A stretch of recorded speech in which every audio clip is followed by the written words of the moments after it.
नमस्कार साथियों, स्वागत है आपका study by DR YouTube channel पर। और आप सभी खुश होंगे, मज़े में होंगे। और 25 फरवरी से होने वाली रीट मुख्य परीक्षा की कुछ बातों पे हम चर्चा करेंगे।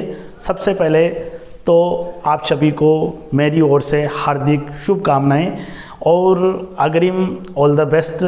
और इसके साथ ही हम उन बिंदुओं पे चर्चा करेंगे साथियों, जिसकी वजह से हम कहीं ना कहीं सफलता में चूक रह जाती है। और ऐसे बिंदुओं पे हम चर्चा करेंगे कि कौन कौन से ऐसे बिंदु हैं जिनकी वजह से हम बराबर तैयारी पे होते हुए भी पिछड़ जाते हैं, या दो व्यक्ति जिन्होंने बराबर तैयारी की है, सब कुछ बराबर है और बराबर पढ़ाई की है, दोनों ने एक ही कोचिंग सेंटर से पढ़ाई की है और इसके साथ ही एक ही बुक से पढ़ाई की है, इसके बावजूद भी एक का सिलेक्शन हो जाता है, एक का सिलेक्शन नहीं होता है। तो इनके पीछे कुछ कारण होते हैं, उन कारणों पे हम चर्चा करेंगे।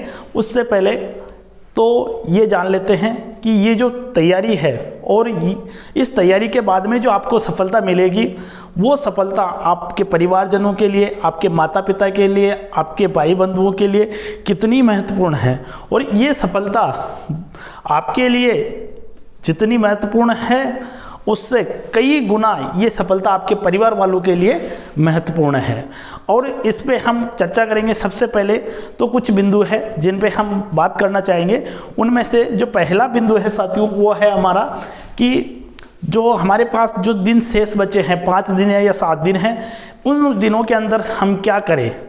सबसे महत्वपूर्ण बात है कि एक तो 7 दिनों के अंतर्गत उन्हीं को ही पढ़े जो आपने पढ़ रखा है। हो सकता है आप 1 महीने से ही रिवीजन कर रहे हो, 1 महीने से उन्हीं को ही पढ़ रहे हो। दूसरा क्या नहीं करे कि आप कोई भी नया कंटेंट बिल्कुल नहीं पढ़े। 7 दिन के अंतर्गत कोई सा भी है ना ऐसा कंटेंट नहीं है, या कोई ऐसा करंट अफेयर उठ के नहीं आ जाएगा कि आपका आज घटना हुई और कल पेपर में छप जाएगा, ऐसा नहीं होगा। तो आप नया कुछ भी नहीं पढ़े, जो आपने पढ़ रखा है उनका बार बार रिवीजन करें। और किसी एक विद्वान ने कहा है कि आप एक कार्य को 100 बार करें वो बेहतर है, बल्कि आप 100 कार्यों को एक एक बार करें तो वो गलत है। उनमें आपको सफलता मिलने के चांसेज कम होते हैं, बल्कि आप एक ही कार्य को अगर 100 बार करेंगे तो उसमें आपको सफलता मिलने के चांसेस पूरे हो जाते हैं। और आप जो मेहनत कर रहे हो वो आपकी तैयारी का आकलन, स्वयं आकलन होता है साथियों।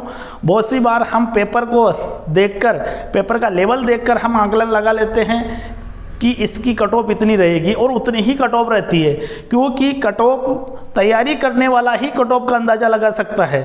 जो तैयारी नहीं कर रहा है वो कभी कट ऑफ का अंदाज़ा नहीं लगा सकता है। हम बात करें कि मान लीजिए कि कोई भी, चाहे कोचिंग सेंटर हो, चाहे कितना भी बड़ा प्रोफेसर क्यों ना हो, वो प्रोफेसर उसके खुद के व्यू उसमें ऐड करके और खुद का जो नॉलेज है वो ऐड करके उसको कट ऑफ को निकालना चाहता है, तो वो पॉसिबल नहीं है, क्योंकि उन्होंने एग्ज़ाम नहीं दिया है। और जो एग्ज़ाम नहीं देते हैं वो जो कट ऑफ निकालते हैं वो कभी बैठती नहीं है। तो आपको इन बातों का हमेशा ध्यान रखना है कि कौन कितनी कट ऑफ बता रहा है, कौन कितना क्या बताएगा, वो सब बाद की बातें हैं। अभी आपको क्या करना है कि सबसे पहले तो आप पेपर को हैंडल कैसे करें। आप पेपर को पूरा पढ़ने के बजाय जो प्रश्न आ रहा है 1 बाय 1 चलते रहे। ऐसा कभी नहीं करें कि आप पूरे पेपर को पढ़ लिया और फिर उसके बाद में आप प्रश्न, क्योंकि उसमें से जो क्वेश्चंस आपको नहीं आ रहे हैं उनकी संख्या आपको ऐसी लगेगी कि भाई इससे 40-50 प्रश्न ऐसे हैं, तो उनकी वजह से जो आ रहे हैं उनमें भी आप डिसमिस हो जाओगे।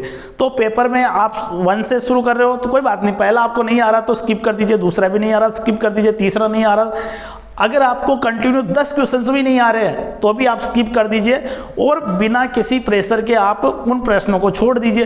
हो सकता है कि आपको 10 नहीं आ रहे और बाकी के 90 आ रहे हो, तो इस बात का आप बिल्कुल एक प्रकार का भी आप रत्ती भर भी आप टेंशन नहीं ले कि आपके शुरू के 5 प्रश्न आ रहे हैं कि 10 प्रश्न आपको नहीं आ रहे। अगर आपके 10 प्रश्न आपको शुरू के आ रहे हैं तो भी उससे आपको इतना उत्साहित नहीं होना है कि आप अगले जो प्रश्न हैं उनको अटेम्प्ट करने में आपको हेजिटेशन या किसी भी प्रकार का या ओवर कॉन्फिडेंस में आ जाओ और आपको फिर जो आप प्रश्नों को नहीं की जगह है पढ़ लो और है की जगह नहीं पढ़ लो, तो ऐसा आप नहीं करें।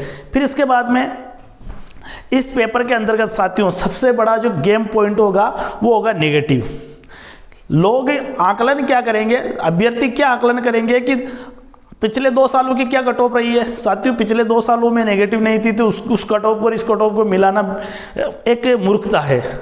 आप अंदाजा नहीं लगा सकते हो उस कट ऑफ का इस कट ऑफ का, क्योंकि वहाँ नेगेटिव नहीं थी, यहाँ नेगेटिव है तो बहुत, और 1/3 बहुत बड़ी नेगेटिव होती है साथियों। इस नेगेटिव को आप समझने के लिए आपने कई एग्जाम दिए होंगे कि 1/3 जहाँ नेगेटिव होती है वहाँ कट ऑफ हमेशा बहुत नीचे रहती है।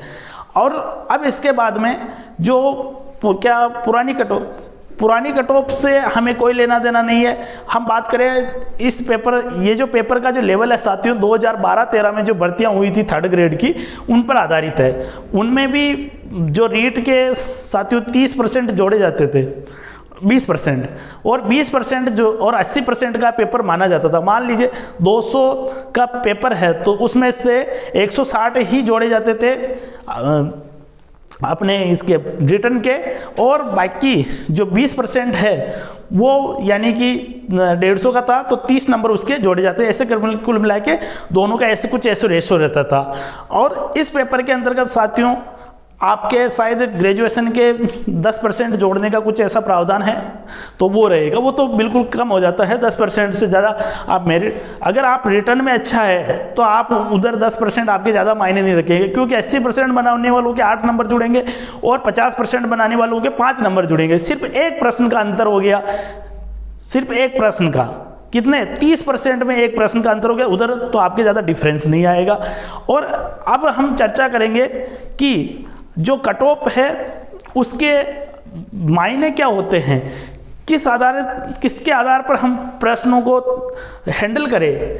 आप पहली बात तो आपकी तैयारी कैसी है, दूसरी कि पेपर का लेवल कैसा है। मान लीजिए आपकी बहुत अच्छी तैयारी है लेकिन पेपर का लेवल भी बहुत अच्छा है तो ऑब्वियसली है कि कट ऑफ कम ही रहेगी। फिर इसके बाद में बात करें तो ऐसे समय में आपको क्या करना है, जब पेपर का लेवल बहुत अच्छा हो तो आप उन्हीं ही प्रश्नों को करें जो आपने पढ़ रखे हैं, जो आपको आ रहे हैं, और रिस्क नहीं ले। हालांकि बिना रिस्क के कुछ नहीं होता है, पर रिस्क अगर ले तो 5 से 7 प्रश्न से ज़्यादा आप रिस्क नहीं ले।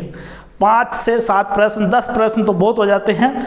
10 प्रश्न में भी ऐसी जगह जहाँ 1/2 में से अगर आपको एक आ रहा है तो आप वहाँ रिस्क ले सकते हो, बाकी आप रिस्क नहीं ले तो आप फायदे में रहोगे।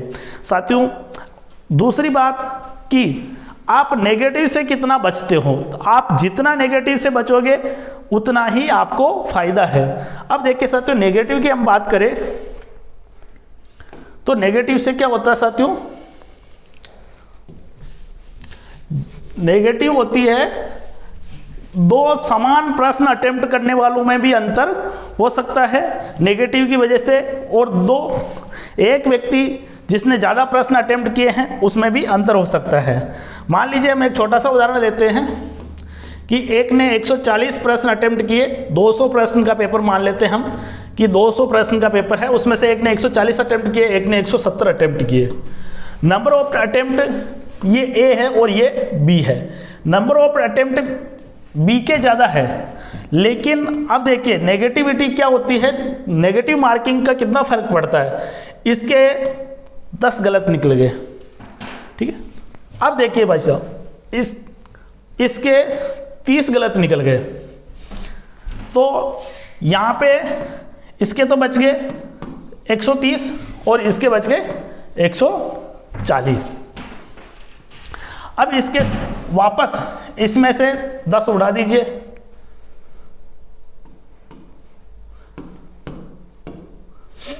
तो ये इसके 130 बच गए। अब देखिए साथियों इसके आप कम कर दीजिए 10 के 3, तो इसके 127 बच गए। साथियों, अगर 2 प्रश्न भी इसके ऊपर नीचे हो जाते तो ये इससे पीछे हो जाता। आप इतने प्रश्न अटेम्प्ट करने के बावजूद भी आप यहाँ पे अगर ये 2 प्रश्न यानी मान लीजिए 32 हो जाते तो ये ऑटोमेटिकली कितना पीछे हो जाता। आप देख लीजिए कि यहाँ से तो इसके तो बच जाते, पहले तो 138 बच जाते, फिर 138 के फिर और 11 निकाल दीजिए तो कितने बच जाते साथियों, 127। अब देखिए दोनों लगभग बराबर आ चुके हैं, यानी कि अगर आप नेगेटिव से जितना बचोगे उतना ही आपको फायदा है। साथियों, मैं मेरा खुद का उदाहरण बताता हूँ कि 2013 की बात है। 2013 के अंतर्गत हम 2 साथियों ने मिलकर पेपर दिया था। तो 2 साथी में से जैसे कि हमारे जो साथ में थे एक सर, तो उनके और मेरे ये अंतर था कि उन्होंने जो पेपर है जीके के उसमें उनके नेगेटिव बहुत ज़्यादा थी और मेरे नेगेटिव बहुत कम थी। मैं 40 प्रश्न अटेम्प्ट किए साथियों, उसमें से मेरे 39 राइट थे और एक में बोनस मिल गया साथियों, एक में बोनस मिल गया, यानी 40 में से 40 सही हो गए। लेकिन उन्होंने भी लगभग 40 ही अटेम्प्ट किए थे, लेकिन उनके 25 ही सही निकले साथियों, 25 सही निकले, 15 और नेगेटिव हो गए, 15 के 5 और 3 और नेगेटिव हो गए, यानी कि कुल बच गए उनके 22 क्वेश्चंस। तो इस प्रकार से आप नेगेटिव का बहुत ज़्यादा ध्यान रखें। और अब जो अंतिम मेरा संदेश है और जिस मेन मुद्दे पे हम बात करेंगे अंतिम, वो है कि आप एग्ज़ाम हॉल में किस प्रकार से 3 घंटे आप अपने प्रेशर को मेंटेन करते हैं, वो सबसे इम्पोर्टेंट है। 2 व्यक्ति बराबर पढ़ाई करके गए, लेकिन एक एग्ज़ाम हॉल के प्रेशर को मेंटेन नहीं कर पाया, दूसरा वहाँ के एग्ज़ाम हॉल के प्रेशर को मेंटेन कर लिया। जिसने मेंटेन कर लिया वो तो सफलता प्राप्त कर लेता है, जिसने मेंटेन नहीं किया वो सफलता प्राप्त नहीं कर पाता है साथियों। और वहाँ अगर आपको परीक्षा से पहले ऐसा लगेगा कि मुझे कुछ याद नहीं है, मैंने कुछ नहीं पढ़ा है, लेकिन सब आपको याद है। जैसे ही आप पेपर खोलोगे, पहला प्रश्न पढ़ोगे, आपको सब याद आने लग जाएगा। धीरे धीरे सारी बातें याद आने लग जाएगी आपको। यहाँ तक ये याद आने लग जाएगा कि मैंने इस चैप्टर को पेज नंबर 5 पे और लाइन नंबर 10 पे मैंने पढ़ा है और मैंने उसको अंडरलाइन कर रखा है, इसलिए इसका आंसर यही होगा। और अब रही जो अंतिम बात साथियों, मेरी अंतिम बात क्या है कि आप किन किन बिंदुओं को एग्जाम के 2 दिन पहले पढ़े, उन पे मैं चर्चा करना चाहूँगा।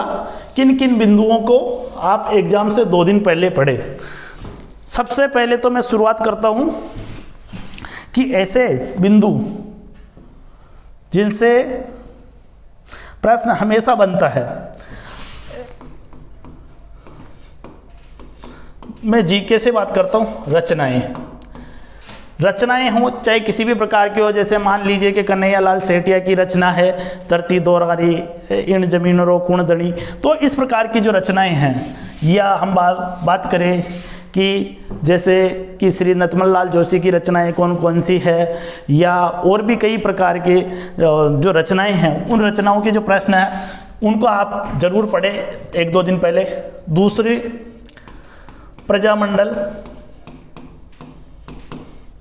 प्रजामंडल आप जरूर याद करें।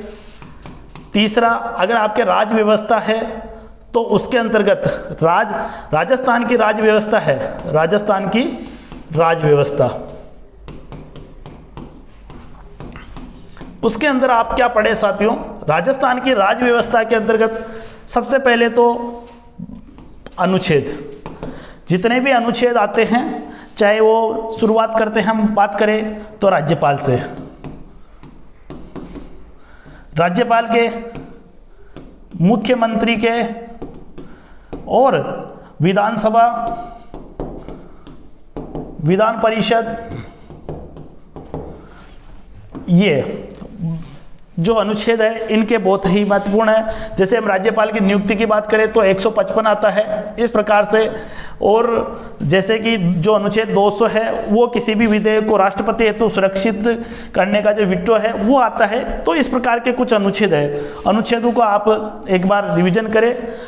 अब इसके अलावा जो प्रश्न पूछे जा रहे हैं, प्रश्नों का क्या ट्रेंड हो गया है साथियों, उस पर मैं चर्चा करना चाहता हूं कि क्या ट्रेंड हो गया है। सबसे पहले तो आप इन पे जरूर चर्चा करें, 1-2 दिन पहले इनको आप जरूर याद कर ले। मुख्यमंत्री की सूची, जितने भी मुख्यमंत्री बने हैं आज दिन तक, चाहे वो मनोनीत हो, चाहे वो निर्वाचित हो, चाहे 1 बार बना हो, चाहे 3 बार बना हो, ये कितनी भी बार बना हो, मुख्यमंत्री की सूची, राज्यपाल की सूची, राज्यपाल सूची, राज्य मानवाधिकार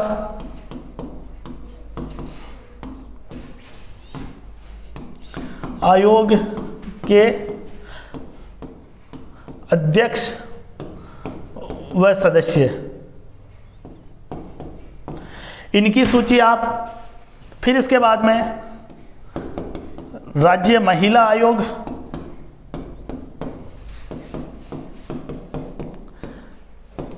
अध्यक्ष, जो भी अध्यक्ष रहा, इनकी आप सूची, इनके कार्यकाल जरूर याद रखें। इन सभी के आपके कार्यकाल से प्रश्न आएगा, कोई नहीं रोक सकता साथियों। इनमें से जो मैं बिंदु बता रहा हूं, इनमें से आपको 3 या 4 प्रश्न जरूर मिलेंगे। फिर इसके बाद में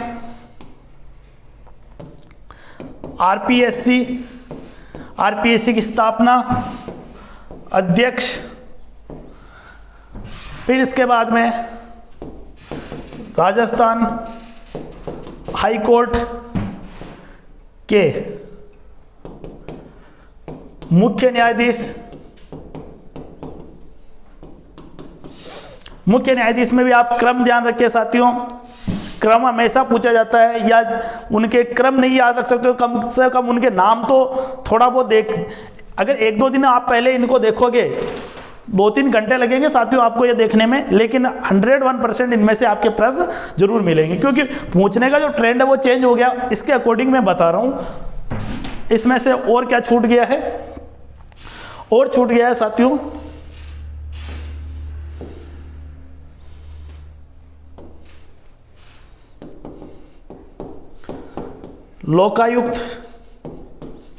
लोकायुक्त की स्थापना, कौन कौन लोकायुक्त रहे, प्रथम लोकायुक्त कौन है, और फिर सूचना आयोग,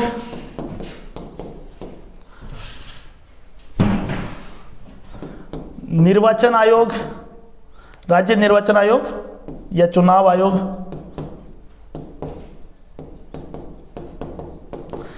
ये जो बिंदु है चुनाव आयोग, सूचना आयोग, और इसके अलावा और भी जो आयोग है, लोकायुक्त हो गया, ये हो गया इनकी, और एक आपके आरटीई की धाराएं, ये धाराएं आप आरटी की धाराएं बिल्कुल आप याद रख के साथियों, इनका आप एक बार जरूर 1 दिन 2 दिन पहले आप रिवीजन करते रहे।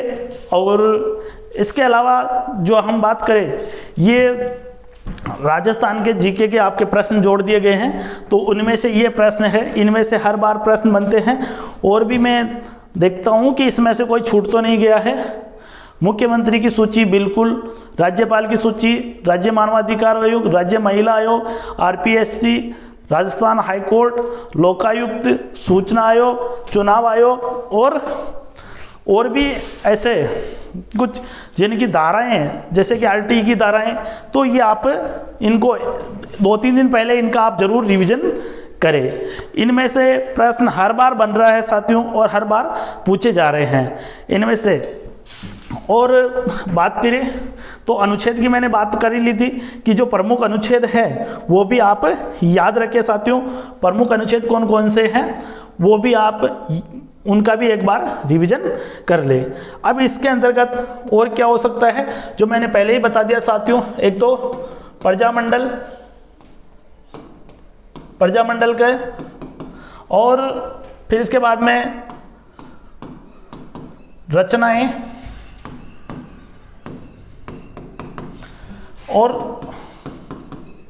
लोक देवी देवता, इनके भी प्रश्न आते हैं, इनके स्थान को लेकर प्रश्न आते हैं, और इन मेले और त्यौहार को लेकर इनके प्रश्न बनते हैं। तो इनको आप 2-3 दिन पहले एक रिवीजन जरूर करें। और इसके अलावा जो रचनाएं हैं वो मैंने पहले बता दी कि रचनाएं जिन जिन की रचनाएं हैं उन पे आप जरूर। और एक सबसे इम्पोर्टेंट है, ये प्रश्न आप लिख लीजिए साथियों, ये तो आपके छपेगा ही छपेगा, सभ्यता का। आहड़, कालीबंगा और ज्ञानेश्वर, ये इस प्रकार जो सभ्यताएं हैं, इनके जो कुछ लक्षण हैं वो लक्षण आप जरूर पढ़े। सभ्यता का आप एक बार जरूर देख के जाए, इनमें से जरूर प्रश्न पूछा जाता है। तो साथियों, आशा है कि आप सभी को ये जो क्लास है और ये एक प्रकार के जो सुझाव है वो आपको पसंद आए होंगे साथियों। तो आप कमेंट्स करें और अपनी राय दें। और साथियों, मैं पुनः आपके उज्जवल भविष्य की शुभकामनाएं आपको देता हूं और आप सभी का बहुत बहुत धन्यवाद। जय हिंद, जय भारत।